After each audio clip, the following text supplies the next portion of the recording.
C'est une question oubliée de l'histoire de France, ou devrais-je plutôt dire un sujet qui fait tâche et qui vient profondément embarrasser le mythe fondateur de la République. En mars 1793, après avoir encaissé la mort du roi, la constitution civile du clergé, la fermeture des églises, la déportation des prêtres réfractaires, puis, pour finir, la levée en masse, les paysans de l'ouest de la France se soulèvent, prennent les armes et vont chercher les nobles, les officiers à la retraite, pour les commander. Cette armée catholique et royale sera battue par les troupes républicaines, puis c'est tout un pays qui sera ravagé par les colonnes infernales. Les villages, les fermes, les récoltes seront brûlés, les hommes, les femmes, les vieillards, les enfants, tous seront massacrés, fusillés, dépecés, noyés, brûlés vifs, j'en passe, dans le cadre d'une large politique de la terre brûlée et même, diront certains, d'extermination de tout un peuple. Cette histoire, c'est celle de la guerre de Vendée, une guerre qu'on a essayé tant bien que mal de glisser sous le tapis de la légende dorée de la République, mais cette légende se fissure de plus en plus, et moi, je suis là pour ajouter une pierre de réflexion à l'édifice. Que s'est-il vraiment passé en Vendée? Peut-on parler de crimes de guerre, de crimes contre l'humanité, voire de génocide?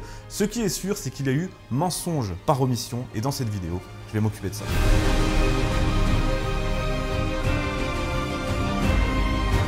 Sur ce thème de la guerre de Vendée, comment ne pas vous parler avant de commencer du film qui sort bientôt au cinéma, Vaincre ou mourir, axé autour de l'histoire de Charette, ce chef vendéen qui se sera battu jusqu'au bout. Ce film réalisé par Vincent Mottez et Paul Mignot retracera donc l'incroyable épopée du célèbre Charette, incarné à l'écran par Hugo Becker, le tout produit par les studios du Puy du Fou Film.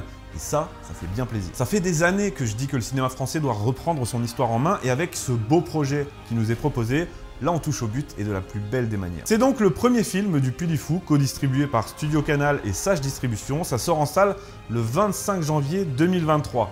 Mais sachez qu'une avant-première nationale aura lieu le 8 décembre dans toute la France, dans plus de 150 salles. Plus de 10 000 billets ont déjà été vendus, alors n'attendez pas si vous souhaitez participer à cette belle aventure et revivre l'épopée de ce héros vendéen à l'écran. Pour en savoir plus sur le film, visionnez la bande-annonce et surtout réservez vos places dans le cinéma de votre choix. Je vous mets un lien en description et je vous invite à vous y rendre nombreux, c'est le moment. La guerre de Vendée, donc déjà de quoi parle-t-on quand on parle de Vendée? Le terme est flou, arbitraire et ne désigne au fond pas grand-chose à l'époque. On ne parle même pas de la Vendée actuelle car ça s'étend bien au-delà, ni même de la Vendée administrative qui fut dessinée à l'époque. On parle donc de Vendée militaire, un territoire d'environ 800 communes, un terme très large et flou utilisé à tort et à travers à l'époque.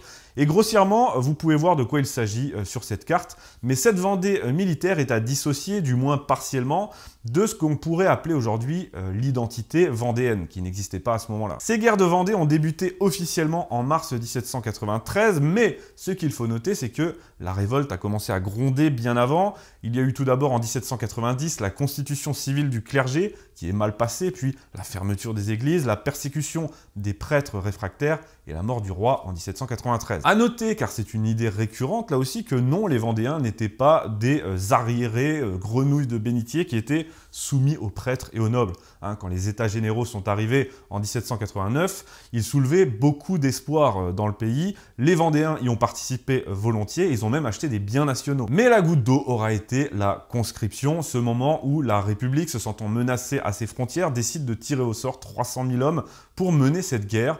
Une guerre dont les Vendéens ne se sentent pas du tout solidaires. Différentes émeutes éclatent, la garde nationale tire sur la foule, des autorités et des bourgeois républicains sont tués, et les paysans vont aller d'eux-mêmes se trouver plutôt des chefs, des nobles ou des officiers en retraite, dont les plus célèbres sont La Roche-Jacquelin, Charette bien sûr, Catelino ou encore d'Elbée. Ils se rassemblent en armée catholique et royale qui comptera environ 40 000 hommes et, dans un premier temps, ils enchaînent les victoires face à des troupes républicaines désorganisées. Ils prennent Cholet, Saumur, puis Angers, mais ils échouent devant Nantes le 29 juin. C'est ensuite qu'est promulgué le premier décret de la Convention sur ce sujet, le 1er août 1793, qui vise à organiser une armée chargée d'aller anéantir ce qu'on appelle les brigands. C'est ainsi que 100 000 hommes sont envoyés sur les ordres de Kléber et que l'armée catholique et royale sera finalement écrasée à Cholet le 17 octobre. La lutte se poursuit néanmoins, notamment avec le fameux Charette dans le marais Poitevin, mais globalement, l'armée vendéenne a été neutralisée. On pourrait s'attendre à ce que ça s'arrête là, mais c'est justement à ce moment que la République va passer à la vitesse supérieure et va lancer ces tristement célèbres colonnes infernales sur la Vendée.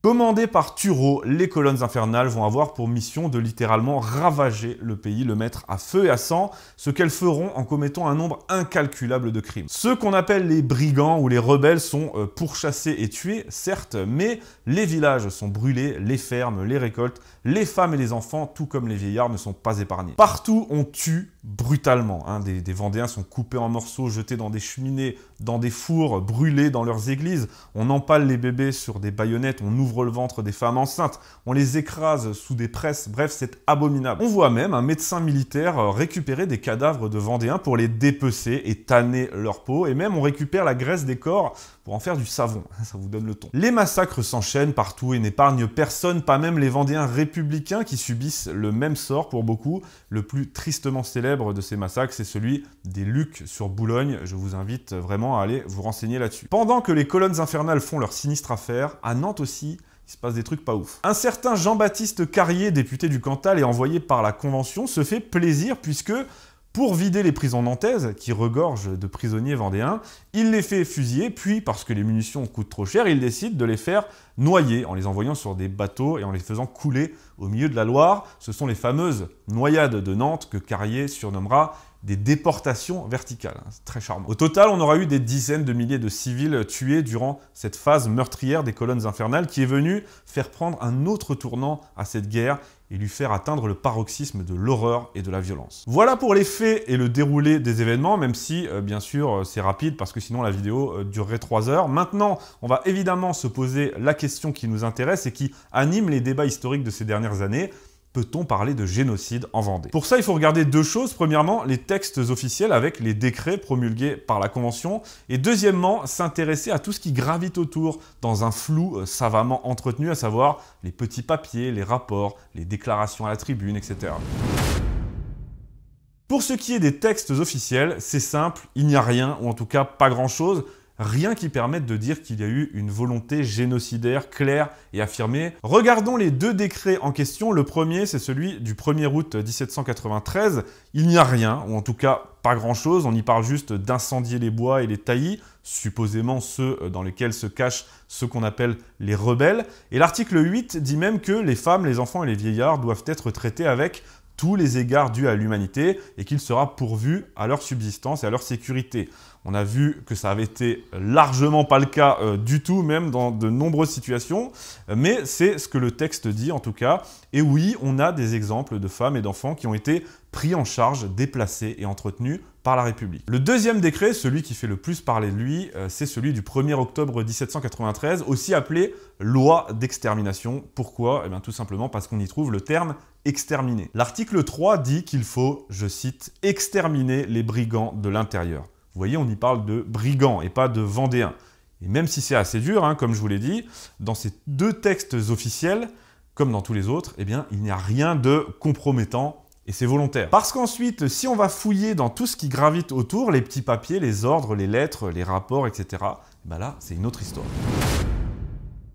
Je vais vous en citer quelques exemples à la tribune de la Convention dans le cadre de la loi du 1er octobre, justement, dans son rapport au nom du comité de salut public, Bertrand Barrère appelle à, je cite, « détruire la Vendée ». Il le répète 6 fois et aussi, je cite, « à exterminer cette race rebelle ». Après avoir anéanti les débris de l'armée catholique et royale à Savenay, le général Westermann écrit dans son rapport « Il n'y a plus de Vendée. Elle est morte sous notre sabre libre avec ses femmes et ses enfants. J'ai écrasé les enfants sous les pieds de nos chevaux, massacré les femmes qui, au moins celles-là, n'enfanteront plus de brigands. Je n'ai pas un prisonnier à me reprocher, j'ai tout exterminé. » Aussi à Nantes, le fameux Carrier qui organise les noyades, pendant les opérations militaires, il exhortait les généraux à, je cite, « mettre au nom de la loi le feu partout et de n'épargner personne, ni femme ni enfant, de tout fusiller. Rien n'est plus beau que de savoir sacrifier tout sentiment humain à la vengeance nationale. » Quel bel esprit. Marie-Pierre Adrien Francastel, député de l'Eure, écrit au général Grignon « Il faut achever la transformation de ce pays en désert.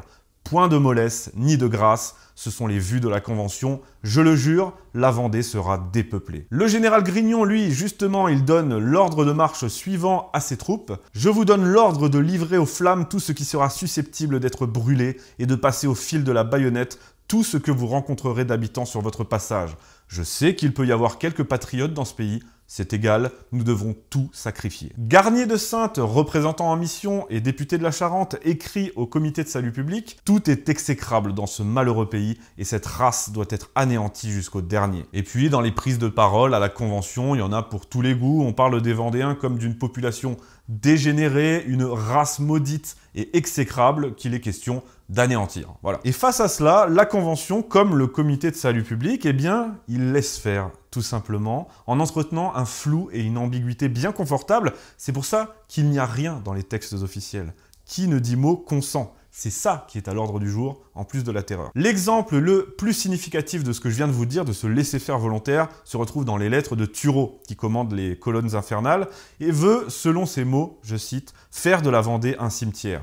Dans les lettres qu'il envoie à la Convention pour qu'elle valide, ou plutôt qu'elle couvre ses méthodes, c'est très intéressant. 16 janvier 1794, il demande à la Convention de déterminer d'une manière précise la conduite que je dois tenir dans la Vendée à l'égard des personnes et des propriétés. Mon intention est bien de tout incendier, mais cette grande mesure doit être prescrite par vous. Il ajoute « Vous devez également prononcer d'avance sur le sort des femmes et des enfants que je rencontrerai dans ce pays révolté. S'il faut les passer tous au fil de l'épée, je ne puis exécuter une pareille mesure sans un arrêté qui mette à couvert ma responsabilité. » Voilà qui veut juste couvrir sa responsabilité, hein. Mais la Convention ne lui répond pas. Et il les relance, il leur envoie plusieurs lettres pendant des semaines et toujours pas de réponse. Il leur demande de se prononcer là-dessus pour être couverts, mais rien ne vient. Il finit par écrire « Qu'importe, j'ai fait ce que j'ai cru devoir faire, ma conscience n'a rien à se reprocher et je ne doute point que vous ne rendiez justice à la pureté de mes intentions. » Il reçoit finalement une réponse de Lazare Carnot du comité de salut public qui lui dit « Tu te plains de n'avoir pas reçu du comité l'approbation formelle de tes mesures. Elles lui paraissent bonnes et tes intentions pures, mais éloigné du théâtre de tes opérations, il attend les grands résultats pour se prononcer. » On voit donc ici que la République savait pertinemment ce qui se passait, mais gardait un silence de prudence, un silence coupable pour ne pas se mouiller officiellement. C'est clair, net et précis, et le résultat, c'est 200 000 morts, soit 20 à 25% de la population de la Vendée militaire. Et c'est tout ça qui rend l'analyse difficile au fond, parce que dans les textes de loi, rien ou presque, mais dans ces exemples précédemment cités, on voit clairement une responsabilité. La question finale à se poser maintenant, avec tous ces éléments, c'est peut-on parler de génocide ? Je vais vous dire ce que j'en pense, et ce sera mon avis personnel, c'est-à-dire l'avis de quelqu'un qui n'est pas un spécialiste de la période. Si vous voulez aller plus loin, je vous renvoie pour la thèse du génocide vers l'historien Rénal Sécher, et pour la thèse inverse vers l'historien Jean-Clément Martin, qui tout en reconnaissant les crimes trouve que ce terme n'est pas adapté, et je vous mets toutes mes sources et une bibliographie en description. Concernant la définition de génocide, c'est celle de l'ONU, de la résolution adoptée le 9 décembre 1948, et qui nous dit « Crime commis dans l'intention de détruire en tout ou en partie un groupe racial, ethnique, national ou religieux ». On voit que ça ne colle pas vraiment avec la guerre de Vendée, même si certains spécialistes, comme l'historien Jacques Villemin par exemple, pense que juridiquement, ça s'applique, en cela que la définition de l'ONU est plus large et que si on entre dans les détails et que les Vendéens sont pris en compte, eh bien, ils représentent bien un groupe humain stable et permanent qu'on a visé comme tel. Ça, je vous l'ai dit, ce sont les débats des spécialistes. Mon avis à moi, donc, c'est que le terme de génocide n'est pas vraiment pertinent. Je m'explique. Premièrement, je trouve le terme anachronique, pas vraiment adapté, et ça nous fait entrer dans une judiciarisation de l'histoire que j'aime pas beaucoup, mais aussi dans des querelles mémorielles que personnellement j'exècre. Et puis on n'a même pas besoin, si je puis dire, de ce cas vendéen, parce que quand on voit comment la République, comment les révolutionnaires se sont comportés ou se sont exprimés vis-à-vis de toute personne ou partie de la population qui refusait les idées nouvelles, on se rend vite compte que leur volonté exterminatrice va bien au-delà de la Vendée. Et je m'explique. Vous le savez, la Révolution ne s'est pas faite sans remous, loin de là, on massacre, on guillotine à tour de bras. C'est une période d'une grande violence et surtout, c'est un changement de régime, un changement de valeurs qui a connu de nombreux opposants et rencontré de nombreuses révoltes et oppositions. Déjà, ce qu'il faut noter, même si pour moi c'est une évidence, c'est que la Révolution s'est faite au nom du peuple, mais intrinsèquement sans le peuple et même contre le peuple. En témoignent les lois contre l'Église, par exemple, la guerre déclarée à l'Église, littéralement, alors que 95% des Français sont catholiques. D'où de nombreuses émeutes et tensions, et face aux catholiques, face aux royalistes, face aux États étrangers, face aux révoltés, face aux modérés même, le ton se durcit, et ce sont les plus radicaux qui mènent la danse et font peser un climat de terreur sur tout le pays. Parce que ce que les révolutionnaires ne comprennent pas à ce moment-là, ce qui les met en erreur 404 et les rend littéralement fous, c'est qu'ils prétendent gouverner au nom du peuple, pour le peuple, au nom du bien, et que pourtant, malgré ça, ils rencontrent de la résistance. Ça les rend littéralement dingues et ils vont choisir de régler ce paradoxe en exterminant purement et simplement tous ceux qui s'opposent à leur projet totalitaire. Pas de liberté pour les ennemis de la liberté, ça c'est bien connu, mais j'ai mieux, enfin j'ai pire. Lors des révoltes de Lyon qui ont été matées au canon tellement les insurgés étaient nombreux, Jambon Saint-André, député de la Convention, estime qu'il faut, je cite, réduire la population de plus de moitié. Et c'est là où je veux en venir. C'est là aussi où Gracchus Babeuf, qui est considéré comme l'un des premiers communistes, voulait en venir, tout en le dénonçant. C'est lui qui, pour la première fois, utilise le terme de populicide. Et pour moi, là, on touche quelque chose de plus pertinent.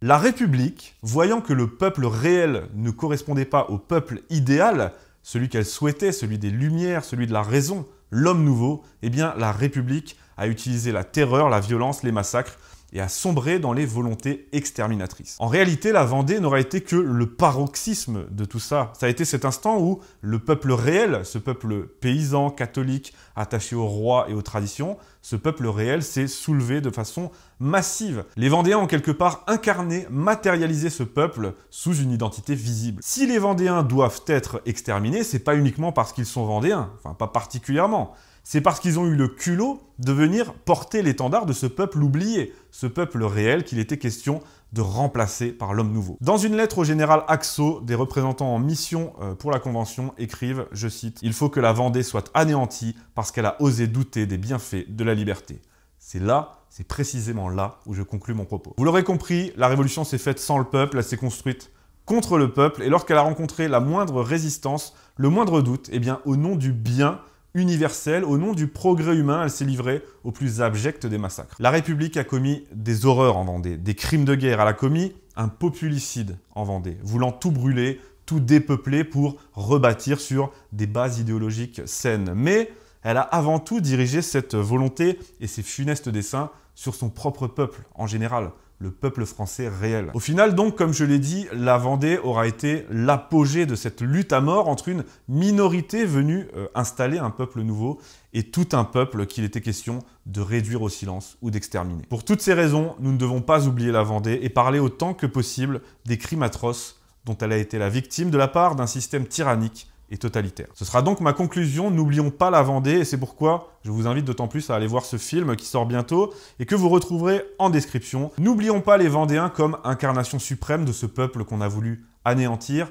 afin que l'on ne passe pas du populicide au mémoricide.